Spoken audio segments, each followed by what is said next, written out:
Hello, everyone. Happy Friday. Not our usual coffee chat day, but here we are. I know we are all very consumed right now by the coronavirus and what it's doing within our communities. I know that I got kids off school for 3 weeks now, home with me, starting Monday. So, things are going to be changing. They'll probably get worse before they get better. So stick with it. I know I posted a video yesterday. I know you still have some questions, but let's try and steer away from coronavirus questions since I answered a lot of them yesterday. And like I said, Monica Torres is going to be posting a video more about some of the embalming side of things. So make sure you check that out. I'll make sure to link over to it some way as well. So you can check that out because that's more of the embalming side of doing things. So I'm going to jump right in with some questions. Bobby asked, what is my personal opinion on embalming, particularly when the deceased will not have a viewing, isn't traveling any significant distance, and will be interred in 3 or 4 days? Is there any need to embalm? If someone's going to have a closed casket and that's how the family wants it, and they're going to just do like a graveside or whatever it is, there's not like necessary per se to embalm in general. I'm one for viewing though. I believe in viewing your loved one. I'm a firm believer in that. So I would go for the viewing, and that's when the embalming, controls the visual and such. So, hey everybody, good morning, welcome. Provost family, why are you not sleeping if it's midnight there? Well, refrigeration and a nice cherry casket do the trick to protect mourners from unpleasant odors. So a nice cherry casket's not magic, and it does not seal. So wood never seals. If we have an odor issue that we need to contain, we will let the family know we need to use a sealing metal casket to do that if we're going to be having a service of any kind, because that will then help contain the smell that we're dealing with. Our bodies in closed caskets likely unembalmed. It just depends. There are some people who still do closed caskets just because that's what their family wanted them to do, or that's what they wanted done. So 6 1/2 dozen the other, really, when it comes to that. I have to point out, we got our another life video. It's JFK's funeral in my broken frame. I broke that in one of the moves, I think, and I haven't replaced it yet. But that was, pretty iconic moment there happening. Have you ever had an impossible mouth closure? Jeffrey, this is so, funeral directors joke that we go out and we may see someone and go, oh, that's going to be hard, because we do. There are some people who have very predominant front teeth where, there's a huge overhang, or there is, some wide spacing, or maybe there's a lot of people that you never see their lips touching together. They just don't really close very often, their lips. So when you finally close them, they look stretched and funny, and their dentition from the side looks big and bulky. But that's just their mouth. And it is definitely, we do run into hard situations. Families ever ask for a lock of hair like they used to back in the day? So that's one thing, back in the day, they used to cut off a big braid and they would frame it and do that kind of thing with it for a family. But I don't get asked often. Typically it's children who we do locks of hair and such for, but not adults very often, not, spouses or anything like that.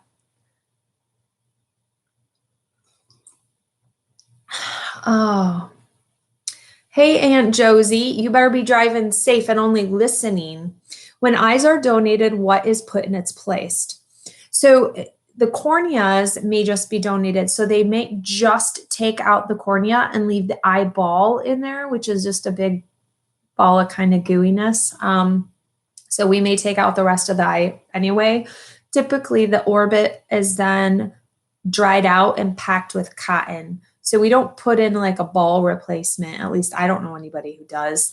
We would pack that hole with cotton and then put eye cap or eye caps to build up a little bit into that space. Why not the traditional coffin? I don't know what you're referring to. Do funeral directors have to be careful when dealing with someone who has died from this coronavirus? All right, so I'm not going to talk about corona today. I posted a video last night. Monica Torres is going to be posting a video about some of the embalming things. But as far as right now, CDC is not giving any direction towards embalmers per se. They're giving direction towards funeral directors and the public, encounter side, but they're not giving us much more than they are to medical. They're giving medical professionals and medical examiners direction, but embalmers have not been given much direction yet. So we are using full PPE when necessary. We're taking the precautions we would with any body, and we're going very slowly with what we do. Yeah, this is a big one. I mean, it looks obviously a lot bigger, but be a nice human. Don't knock people down when you run for toilet paper at the store. Don't, steal the hand sanitizer out of the businesses that you're visiting just because you need some hand sanitizer. Be a nice human. This is our lesson for the day. But it's something I've always wondered. If someone dies from cancer, is an autopsy still needed? No, autopsies are not done just regardless. They are done when it is an unattended death and it is in question. So if the medical examiner investigator comes to the house, or the coroner investigator comes to the home or wherever the death was, and the person was not under the care of hospice, but say they had a doctor and they check with the doctor and they look through the meds and things check out that all the medications there that should be there, and they have a history of medical condition, then it's going to be deemed a natural death and they're not going to need to have an autopsy typically.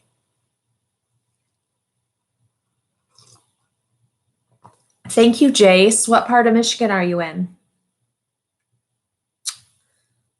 Hey, in South Africa, I feel like that's a million years away right now in South Africa. What do you do if an individual is impaled and no one has removed it? So that wouldn't be the case, because they would have gone for an autopsy and it would have been removed, whatever they were impaled with.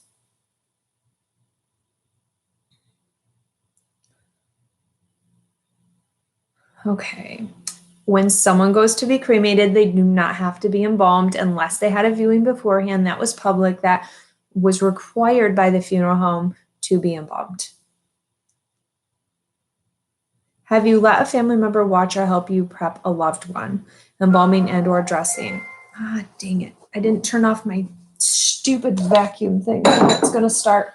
Hold on, guys. This is...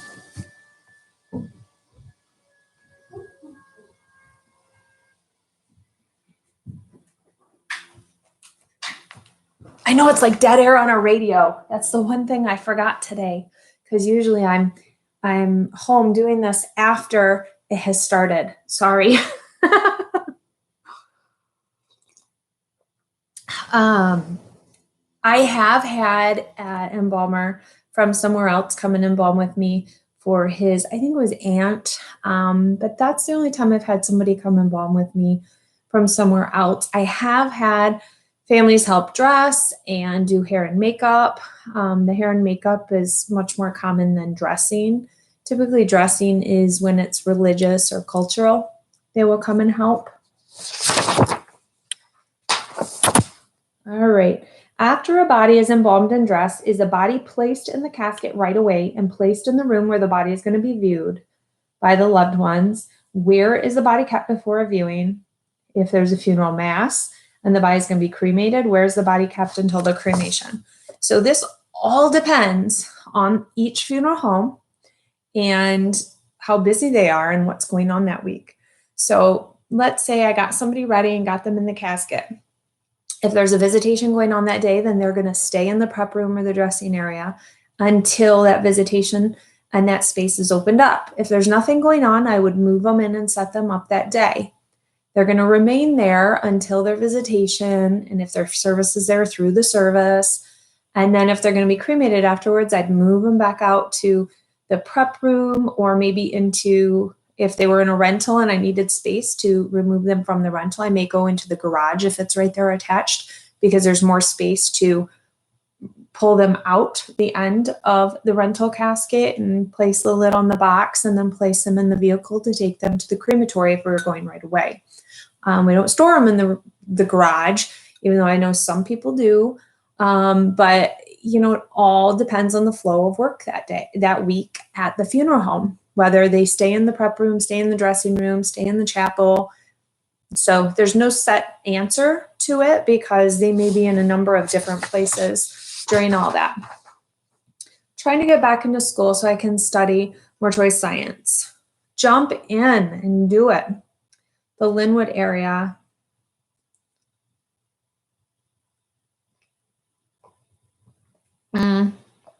Perfect. Yep, Cascade I was on Cascade twice yesterday in Grand Rapids.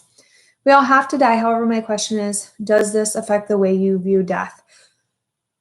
It doesn't make me less scared. I'm almost more scared of death. I don't know if I'm scared of myself dying, because I think maybe I won't know that I'm not going to be cognizant of what that has happened, but I'm scared for my family without me, my kids without me. I think I'm more scared of that part of it.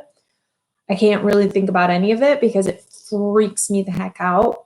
So I try to keep my mind blocked from going to those areas and really diving and thinking about it for a long period of time, because it makes me really sad. It makes me nervous, and I believe in God, and I believe in my Christian faith. And so with that faith, I have to have faith in a heaven and in something else.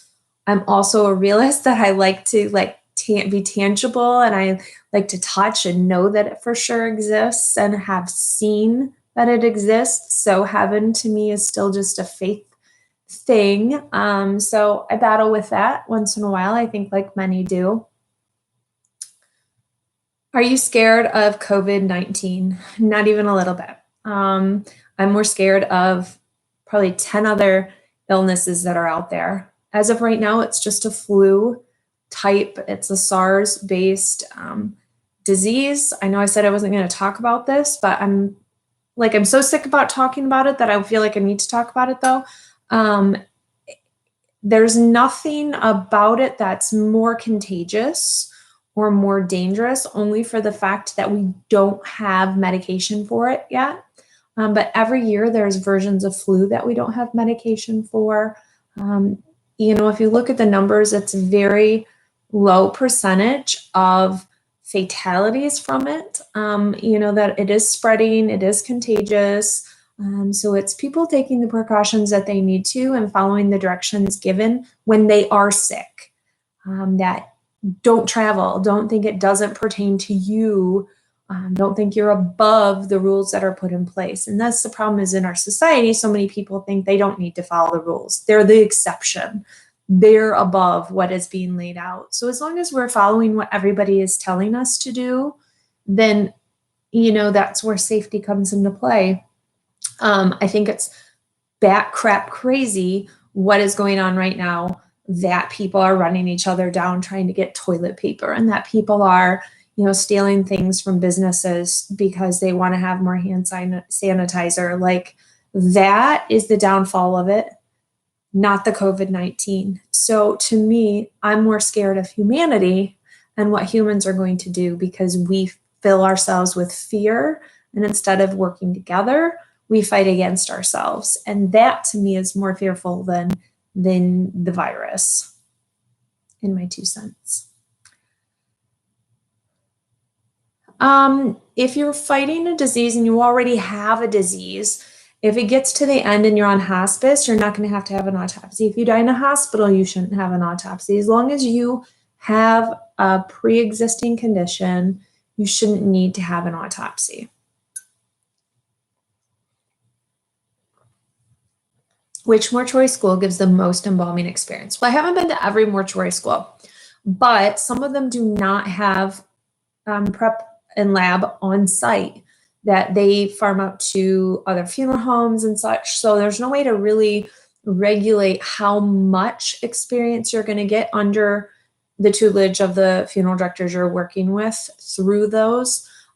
So if you really want to make sure you're getting the most out of the embalming experience, is go to one that there is a regulated like class, that even like Worsham, you go to the Cook County lab there downtown to do your embalming. Make sure there's standards set in place. Like you have to do so many of different things. Like you have to raise so many radials, you have to raise so many arteries, not just you have to be involved in so many embalmings. I think it's much better experience if you have to do all these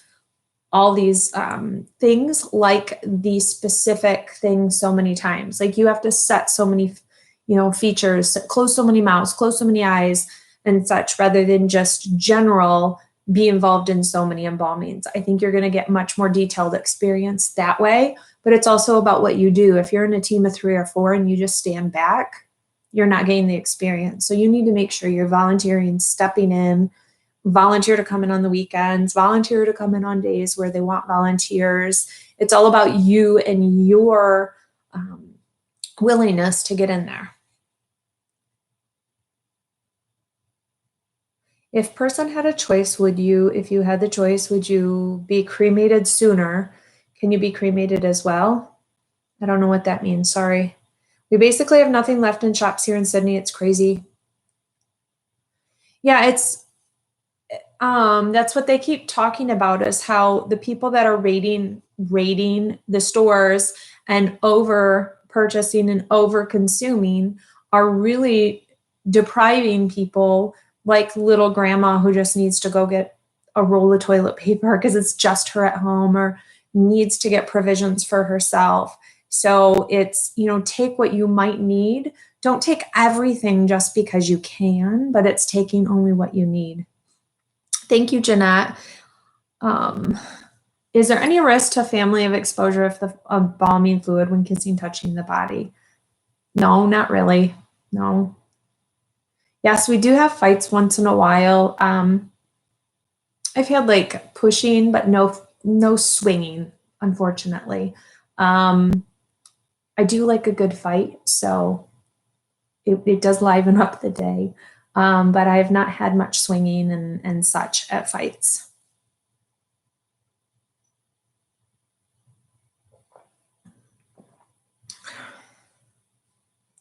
Oh, Tammy, that's so sad that you were scared. Just, embalming and everything, like it seems a little aggressive, but it's done with care, and it's done so that we can do what we can for the family. Why would a body be sweating? So a body will sweat depending on the temperature in the room, even just like condensation on a glass of water. If a deceased has high like fluid content in their body, they're going to sweat that out. And depending on the temperature, it could get worse or better, or less and not better. But edema will sweat out if the body has a lot of fluid in it from just the tissue. It gets in the tissue and it can sweat out, and it does look like the body is sweating, or maybe beads on the upper lip. It's kind of a weird thing to see, that it looks like somebody's sweating, like when they were alive. Is it difficult to embalm if people made the greatest gift of donating organs and skin? It's not that it's difficult. There's just more steps. Just like if somebody was killed in a car accident, and if the vasculature is broken up and is, if I can't get fluid from here to my fingertip, I have to figure out how to get fluid there. Whether it's because the arm bone was removed and the vasculature is gone, or whether it's because somebody has a blockage, or whatever it is, we just embalm what is in front of us. Whether it's an arm with great vasculature or not, or whether it's a broken leg or a missing bone because it's been donated. So we just kind of have to go with what's in front of us. When we have more information, so like the Gift of Life here in Michigan, I've got a video. It's at them right now for approval before I can post it. they didn't used to tell us as embalmers what had been donated. So we may get a deceased that has, an opened chest where it's just one incision straight down. We can't see into the chest to see what's missing. We don't know for sure what's gone. So all we can do is embalm and see where fluid comes out and then just kind of guess what part of the system is missing. Often it was maybe heart valves, but we didn't know that for sure. So all we can do is inject one area, see if fluid leaks out, into the cavity, or if it gets to where we want it to go, and then go from there. So definitely it's more challenging, but I wouldn't say more difficult. It takes a little bit longer time. It takes more treatment of the tissue from the outside because we can't encase the body if they've donated skin. The skin doesn't come, we can't close it up with suture. It doesn't come back together. So that deceased is going to be in plastic undergarments. If you've watched my undergarment video, they're going to have powders and gels and things applied to them because we have to treat the tissue somehow. Woo, you guys just threw a whole bunch at me. How do you feel about the online hybrid mortuary school programs? I think online's great, but to me, there's something very important about being in an in-seat program for mortuary science and being with other people who are in the program. There is just such a camaraderie because this is such an emotional driven business that being around like-minded people and sharing things that everybody's gone through, because you're from every spectrum where people have never seen dead bodies up to people have been working around it their whole life, that you can learn so much from each other when you're in school and when you're in seat. And so to me, learning online, this is not something you can just learn online. I think you're going to get a much more valuable education in seat and in school for this business. And I don't think much is going to change my mind on that. But and I also know how rigorous online program is. And I've seen people try to do the online while balancing full-time jobs and all this other stuff. And it is hard. So you're kind of shortchanging yourself if you can't give your all to one area for a little bit of time. So I think it's great if you can do it and if you get what you need out of it. For people who have worked around the business and they just need to do school to get it checked off their box to get their license, then sure, that's going to be an easier thing. But if you've never had experience and exposure to the business, go to school, commit that 1 year to go away, go to school, do what you need to do, and then go back home. Oh, have fun in the UP.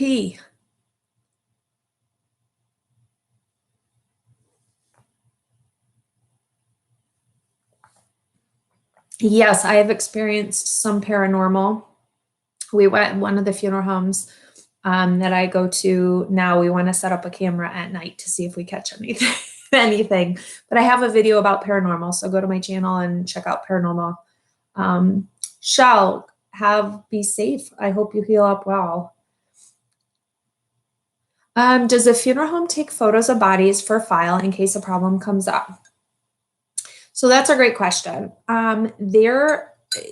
If on some embalming authorizations that are signed, you also are signing that they can take photos to keep in their records for training or for whatever.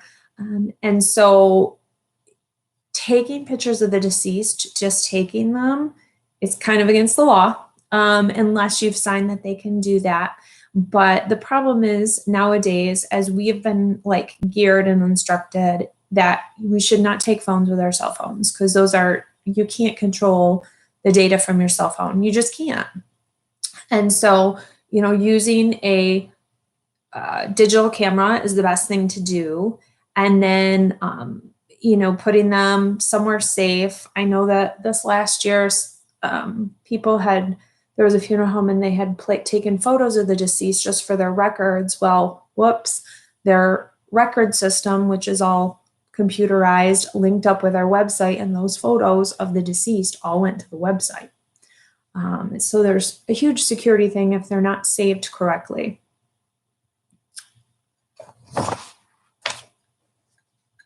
All right.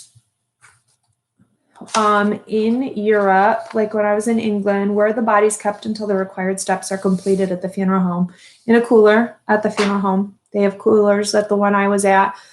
So in coolers, or at a crematory in a cooler, or somewhere in a cooler, because it may be a few days before they can get the appropriate permits for everything. What is this cemetery, or what is the cement slab on top of the ground in graveyards? It's called a grave cover. I really like grave covers. Like old school ones used to be cement. Now you'll find ones that are granite, but it is a large piece of concrete or granite or marble or something that goes in front of the headstone and lays out flat over the span of the whole grave.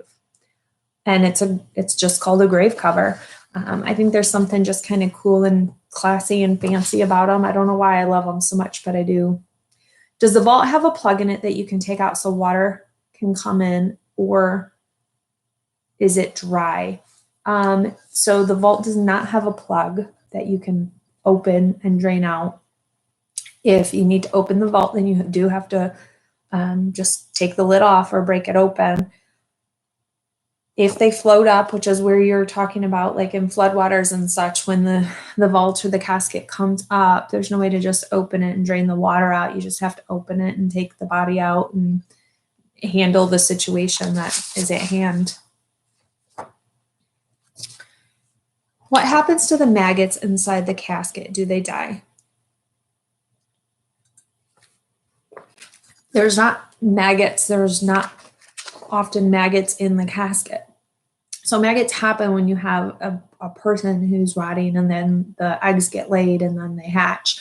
So every body does not have maggots down in the caskets on the ground. So they would eventually die when there's nothing left to feed on. But it would take a very long time if they are in there when they're feeding on the deceased. My mom has pictures of dead relatives, so I see it more and more. Is postmortem photography on the rise? So there are now funeral photographers and things. So it's not coming back quite like it used to be. I mean, they used to pose the deceased with the family afterwards. So there was a family picture, and one of the family members was deceased. It used to be a big deal, and then it became taboo to take pictures of the deceased. And now people are taking pictures again, but a lot of it is, ooh, what can I post on social media? I want to post that I was at a funeral and I want to do this. And so it's really weird in between right now. But I don't know that it's anywhere back to where it was as an art form that it used to be. But people are trying to capture more eloquently some of what goes on at a funeral. So there's some of trend out there, but not a ton. I want to know how much I appreciate your channel. Thank you so much. What stage? So this question, what stage of decomposition would someone be a week later or whatever? So guys, there's too many variables to ask straightforward questions like that. I get these questions all the time because people want to know, my mom was buried. What does she look like underground? Or he was dead for a week. What did he look like? There is no way to know. So just to give an example, you could have a man, let's say an average size, 180-pound man in his apartment or in his home, windows closed, middle of winter. He could be sitting in a chair, no blankets on him. The heat in the house is only 68, and he dies a week later. He could be almost mummified. He could be, rotting a bit. No way to know. But he could also be in his bed with a heating blanket on him. It be 73 degrees in his house, and he is in this little hot incubator, and he is going to be bloated and funky because his body temperature was so hot when he died that he decomposed very quickly.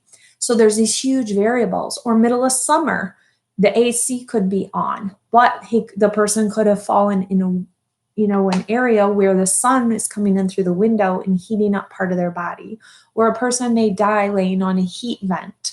So all of these things factor in, not just what it's like outside, but the conditions of where the body is at inside, were they laying on their face? Were they under blankets? Were they in a, ventilated room? Were they in a lot of exposure to heat or cold or this or that? So there's too many variables on this factor to know exactly for anybody. No, Ricky, I wish we got to go to the body farm.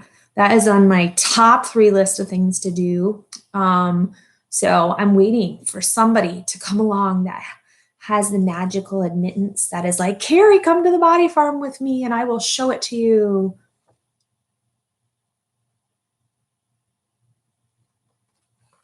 Rocky, are you asking about my coffee I'm drinking right now?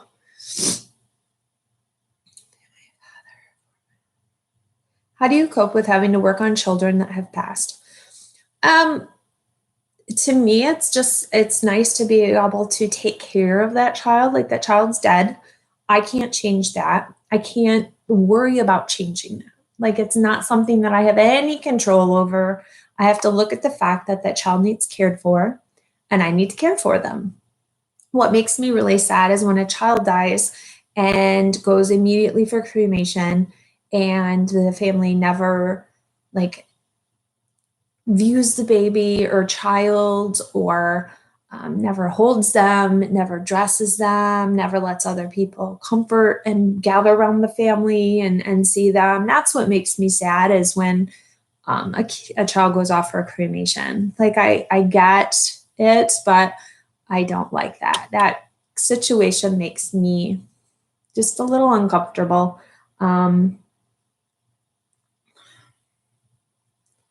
Have you ever done a video of the best and worst families you have taken care of?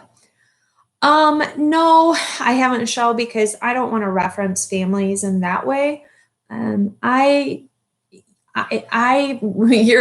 who's worked around me will know that usually if I work with a family, I would say 98% of the time after I meet with them, I'll be like, oh, I loved them. Like, I really just connect with families and really enjoy working with them and sharing their stories and getting to know them. And it just makes me so happy to get to learn about all these people. So I am, more often than not, am saying that I love working with families and that they're wonderful. My family member was taken by a local funeral home in the town he died and later transferred to the care of another funeral home, which was out of state. How is a procedure like this done? He had arrangements in another place, but died in one place. So let's say you're on vacation. You need to call your end funeral home where you had those pre-arrangements with, who's going to handle you in the end. They will contract with someone locally where you are, where your body is, and they will facilitate getting you back to the end point. If you're going to have funerals and stuff where you died, because maybe you're a snowbird and you go to Florida and you die in Florida and you want to have a service down there before you come back to Michigan, where I'm at, and have services up here, then you would just need to use a funeral home at each side and contract those funeral homes on each end. But then the funeral homes would coordinate the transport of the deceased between the two. All right, 1 or 2 more questions. Okay, Joey Mack, there's no way to tell how you would look after 13 years in a casket.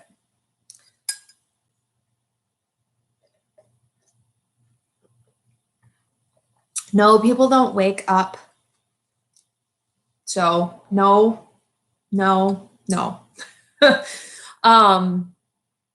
I have had a few funerals cancel this week, I will say. So that is something that's happening, that people are canceling and postponing funerals with all of this. So that's been a new and interesting thing to encounter.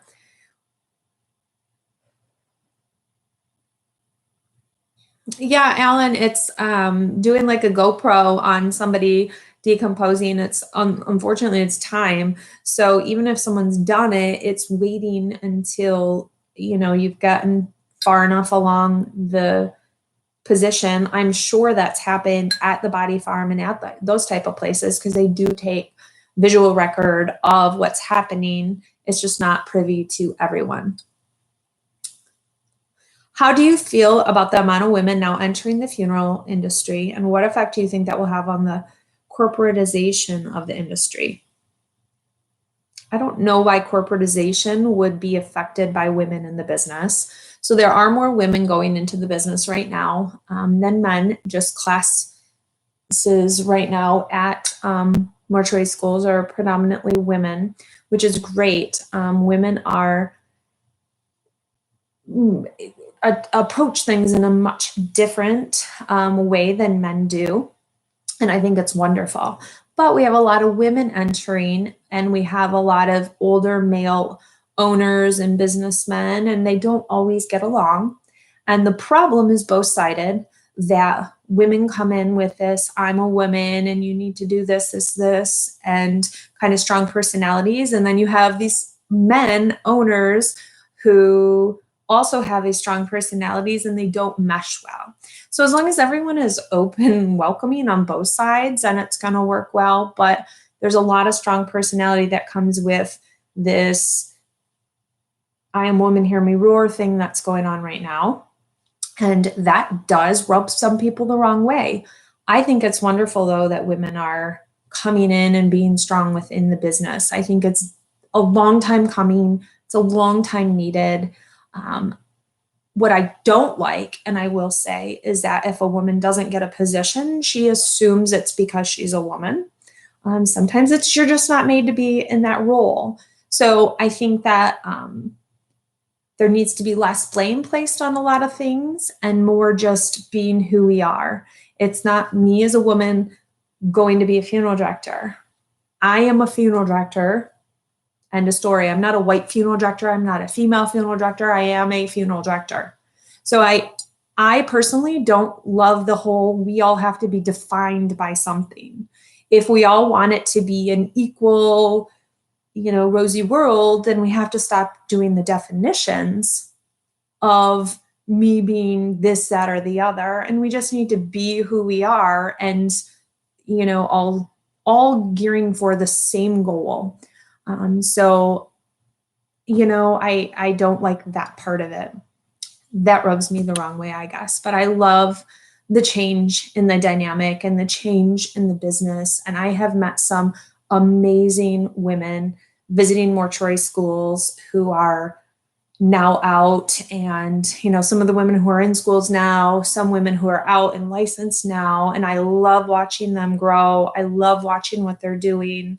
And I think they're going to be the most phenomenal funeral directors. One is, her name's Brenda, and she is just a phenomenal young woman.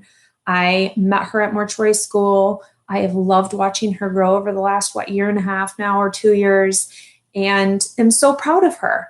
And so, I get to see those transitions, which is great. And it's all been about her just being a funeral director. It's never been about, I'm a female funeral director and I need to define and I need to conquer. She just wants to be a good funeral director at the end of the day and do her best. And that's what she's doing. So I think if that approach is taken from everybody, we're all win. We all win.